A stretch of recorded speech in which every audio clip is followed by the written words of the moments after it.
Et pour ce troisième numéro de la petite philo de l'été, nous retrouvons comme à chaque fois le philosophe essayiste Vincent Cespedes. Bonjour Vincent. Bonjour Laurence. Auteur du livre Les 50 plus grandes théories des philosophes français aux éditions Courrier du Livre. Alors forcément Vincent, ce lendemain de l'ouverture des JO, vous vous interrogez sur le mot trêve olympique, démocratique, estivale. On n'a jamais autant parlé de ce mot trêve.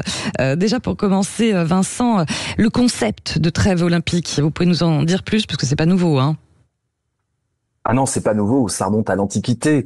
Bon, la trêve, ça désigne déjà une suspension temporaire des hostilités ou des conflits. Bon, généralement, elle est décidée avec l'accord des parties en guerre ou en conflit.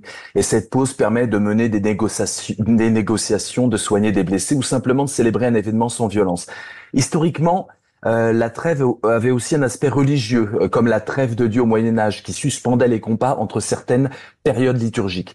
Alors la trêve olympique, eukékéria, en grec, elle a été initiée en Grèce, dans la Grèce antique, pour suspendre les conflits afin que les athlètes puissent participer aux Jeux en toute sécurité. Aujourd'hui, cette tradition a été réintroduite par le comité international olympique et l'ONU pour promouvoir la paix pendant les Jeux olympiques. Et en 2024, avec Paris en tant qu'hôte, Emmanuel Macron, en pleine crise gouvernementale, a appelé à une trêve politique en France, une manœuvre audacieuse, voire désespérée pour éviter le chaos et montrer un visage uni au monde malgré les dissensions internes. Manœuvre audacieuse, donc, vous puis dites. Laurence, admettons-le. Vous dites manœuvre audacieuse. Audacieuse. Oui, ouais. Admettons-le, si la France met ses querelles en pause, c'est vraiment que les JO sont sacrés. Mais pas sûr que c'est dur. Pourquoi cette...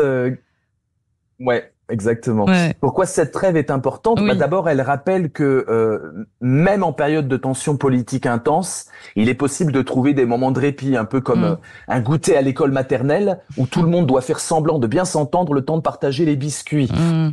Ensuite, cette trêve souligne la nécessité de la coopération internationale, particulièrement dans un monde où les conflits sont omniprésents. Kant, le philosophe Kant, disait « La paix n'est pas un état naturel, mais un état qui doit être instauré ». C'est une bien belle pensée, même si on se demande ce que Kant aurait pensé des JO sponsorisés par des multinationales.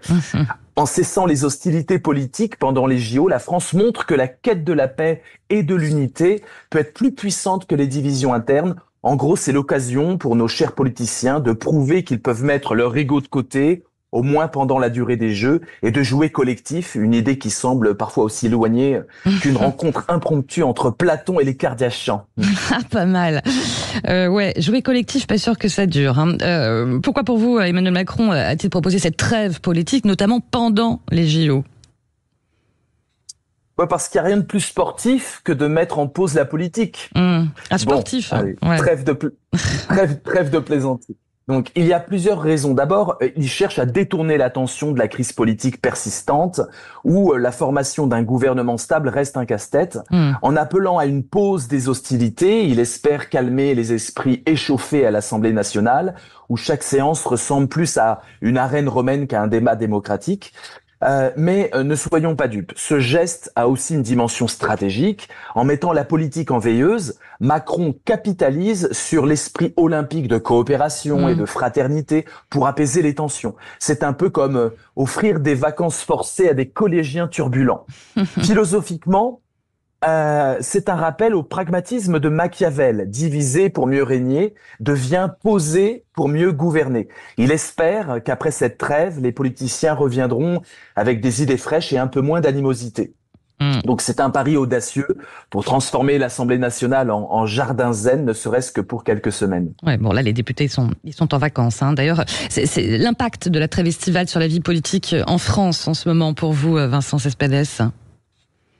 Ouais, la trêve estivale en France, c'est le moment où nos chers politiciens échangent leurs costumes pour des shorts de bain et mettent leurs disputes en pause pour bronzer un peu.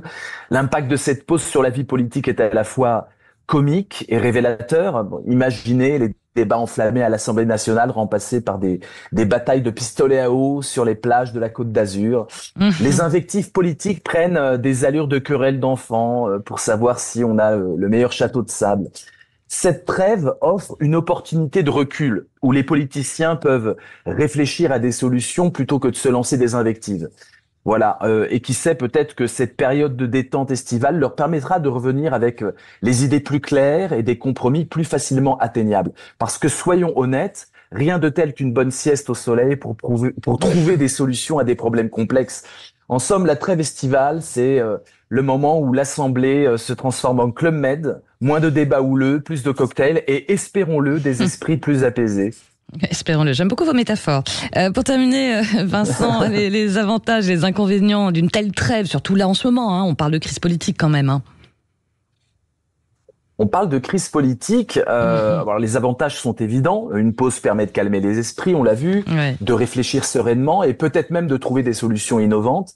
Mais cependant, les inconvénients sont tout aussi réels. Une trêve peut être perçue comme de l'inaction ou une fuite des responsabilités. Repousser les problèmes peut les rendre plus complexes à résoudre par la suite. Prenons l'exemple des accords de Munich de 1938, un accord de trêve qui a repoussé la guerre et a fini par exacerber les tensions.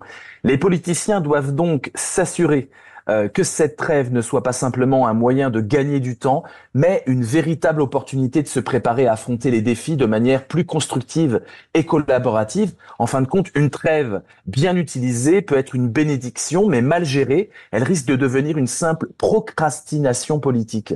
Eh ben, merci beaucoup. Ce sera le mot de la fin avec vous, Vincent Cespedes. Merci Laurence. Merci. Et puis on se retrouve bien sûr le week-end prochain pour la petite philo de l'été. Merci.